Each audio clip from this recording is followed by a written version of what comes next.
अस्सलाम वालेकुम नाज़रीन, मैं हूं डॉक्टर अमजद तुफ़ैल और आप देख रहे हैं मेरा यूट्यूब चैनल हम लोग। हम आपको एक सीरीज़ में पाकिस्तान की सियासी और तहज़ीबी ज़िंदगी के बारे में व्लॉग पेश कर रहे हैं। पाकिस्तान का बहरान, बदलते ख्वाब, बिखरती ताबीरें। हम आए हैं 2014 पाकिस्तान में फिर इलेक्शन ईयर, और इस इलेक्शन में हम एक तीसरी सियासी कुव्वत को उभरता देखते हैं। ये सियासी कुव्वत इमरान खान और तहरीक-ए-इंसाफ है। इलेक्शन मामूल के मुताबिक हुए, सारे पाकिस्तान में वोट डाला गया, सूबों में वोट डाला गया। इस बार सबसे बड़ी पार्टी नून लीग थी और पीपल पार्टी ने कोई ख़ास पॉलिटिकल फ्रंट के ऊपर जद्दोजहद नहीं की। ऐसा लगता है कि मिसाक जमहूरियत के वक्त बाज़ लोगों ने जो ये कहा था कि इस मिसाक में एक अनसेड बात भी है, और वो ये कि पहले 5 साल पीपल पार्टी हुकूमत करेगी और अगले 5 साल नून लीग की हुकूमत होगी। इस बात को पूरा करने के लिए आसिफ अली जरदारी ने नून लीग को रास्ता दिया है। मिसाक जमहूरियत की बात हम बहुत सुनते हैं, असल में इसमें क्या था ये बहुत कम लोग जानते हैं। बाज़ लोग तो ये कहते हैं कि इस मिसाक जमहूरियत का गारंटर उस दौर का chief of army staff general Pervez Ashraf Kayani था, और उसी ने परवेज़ मुशर्रफ को इक़्तिदार छोड़ने पर मजबूर किया था नवाज शरीफ के दौर में। और ये नवाज शरीफ तीसरी बार प्राइम मिनिस्टर बने थे, और ये भी मिसाक जमहूरियत की वजह से मुमकिन हुआ था, 18वीं तरमीम की वजह से मुमकिन हुआ था, क्योंकि परवेज़ मुशर्रफ ने आइन में तरमीम करा दी थी कि कोई आदमी 2 बार से ज़्यादा मुल्क का प्राइम मिनिस्टर नहीं बन सकता। और इसकी जद में बेनज़ीर भुट्टो भी आती थी और नवाज शरीफ। अब ये जो सारी सूरत हाल है, इसमें नई असम्बली का बनना, नवाज शरीफ का तीसरी बार प्राइम मिनिस्टर बनना, और पंजाब में एक मुस्तहकम नून लीग की हुकूमत आना, और एक फ्रेंडली अपोजिशन सामने आना जो पीपल पार्टी की थी, ये इस बात की तरफ इशारा कर रहे थे कि शायद अब मुल्क में जमहूरी इस्तेहकाम आएगा, और वो खींचातानी जो कई दहाइयों से इक़्तिदार के हसूल के लिए जारी थी, उसको कम कर दिया जाएगा, वो कम हो जाएगी। यहाँ हम देखते हैं कि इलेक्शन के फ़ौरन बाद पीटीआई ने इंतखाबात में धांधली का इल्ज़ाम लगाया। पहले कहा गया कि कुछ 34-35 हल्के हैं, पंचर लगे हैं, उनकी जांच होनी चाहिए। और एक दिन अनएक्सपेक्टेडली लाहौर में मॉडल टाउन में मनहाजुल कुरान का जो दफ्तर है, उस पर पुलिस ने धावा बोल दिया। पता चला कि यहाँ कुछ तखरीबी कार्रवाइयाँ हो रही थीं या होने का इम्कान था।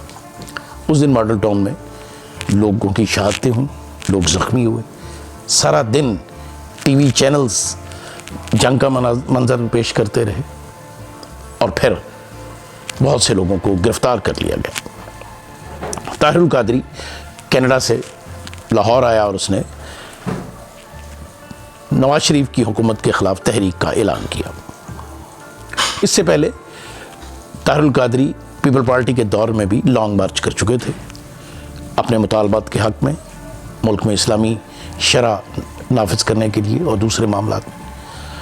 और पीपल पार्टी की गवर्नमेंट ने उन्हें बड़े सलीके से हैंडल करके वापस भिजवा दिया था।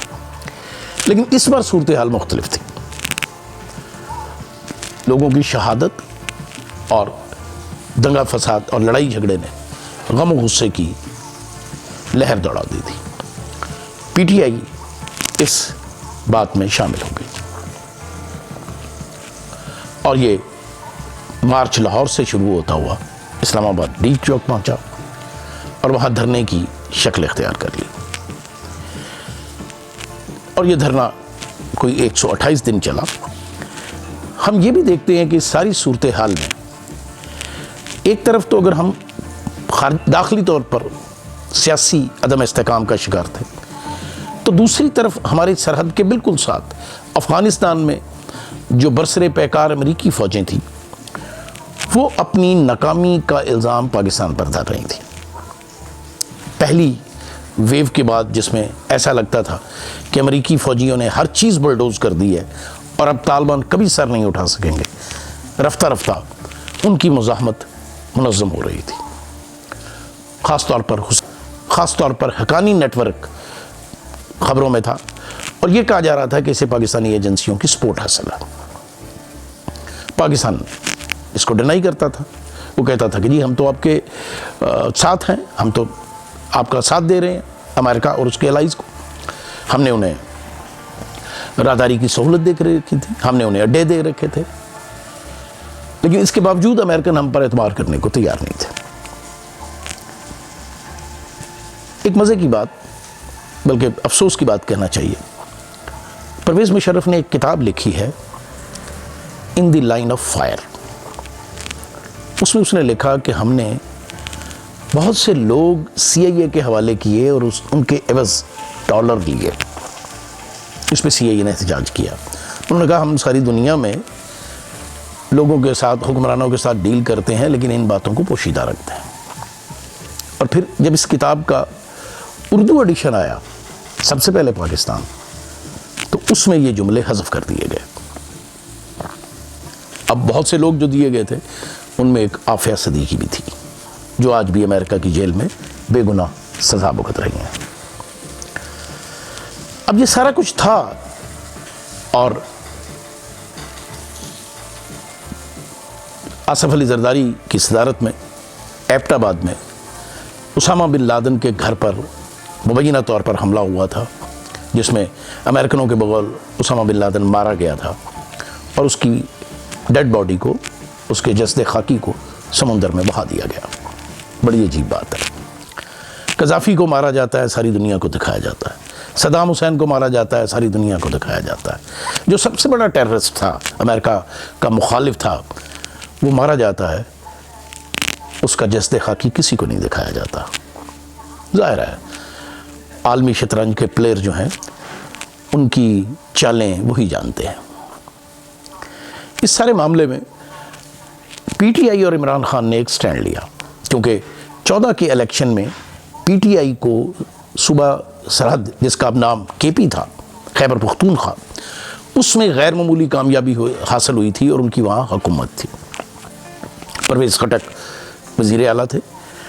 तो इमरान खान ने PTI का परचम लेकर तोरहम बॉर्डर बंद कर दिया कि हम अमरीकी सप्लाई नहीं होने देंगे। काफ़ी हफ्ते ये सप्लाई चेन बंद रही। उसके बाद फिर कुछ मुज़ाकरात हुए, कुछ बात चली और ये खोल दी गई।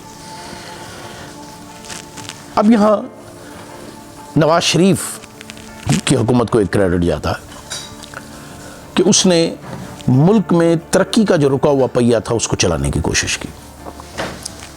बिजली के बहरान पर काबू पाया, लोड शेडिंग कम हुई और आने वाले दिनों में ऐसे लगा कि जैसे अब पाकिस्तान मुआशी बहरान से निकल जाएगा। लेकिन फिर एक साजिश, और इस साजिश में ये कहा गया कि डॉन अखबार के एक सहाफ़ी ने इसको ब्रेक किया था, जिसमें यह था कि शायद नवाज शरीफ कोई मुल्क दुश्मन सरगर्मियों में मसरूफ़ थे। लेकिन एक ऐसा काम हुआ जो शायद पाकिस्तान की एजेंसियों को या पाकिस्तान के लोगों को उसमें कोई अमल दखल नहीं था, और वो थी पनामा लीक्स। उसमें बहुत से पाकिस्तानी ख़ानदानों का जिक्र आया कि उनके पास ब्लैक मनी है, ऐसी दौलत है जो नहीं है किसी रिकॉर्ड में, और उसमें शरीफ फैमिली भी थी। अब पनामा लीक्स वो दलदल थी जिसमें शरीफ ख़ानदान धंसता चला गया। इसमें जहाँ और बहुत से फैक्टर थे, वहाँ खुद शरीफ ख़ानदान के वो बयानात थे जो एक दूसरे से टैली नहीं करते थे, और ये तज़ादात ज़ाहिर है इनको मीडिया उछाल रहा था। PTI फ्रंट फुट पे खेल रही थी, उसको उछाल रही थी।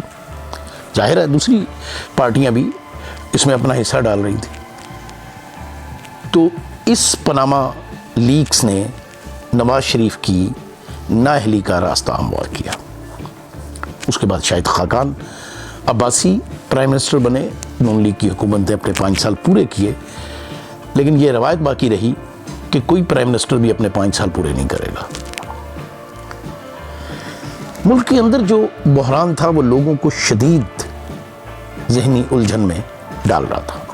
आलमी सतह पर हम तन्हाई का शिकार हो रहे थे, हमारी मुआशी हालत ख़राब हो रही थी, IMF और दूसरे अदारों के कर्जे हमें बुरी तरह जकड़ चुके थे और हमें अपने कमाई से उनका सूद अदा करने की भी सकत नहीं थी।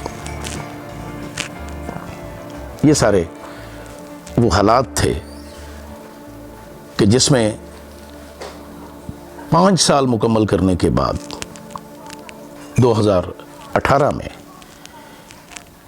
नए इलेक्शन की नवीद सुनाई गई।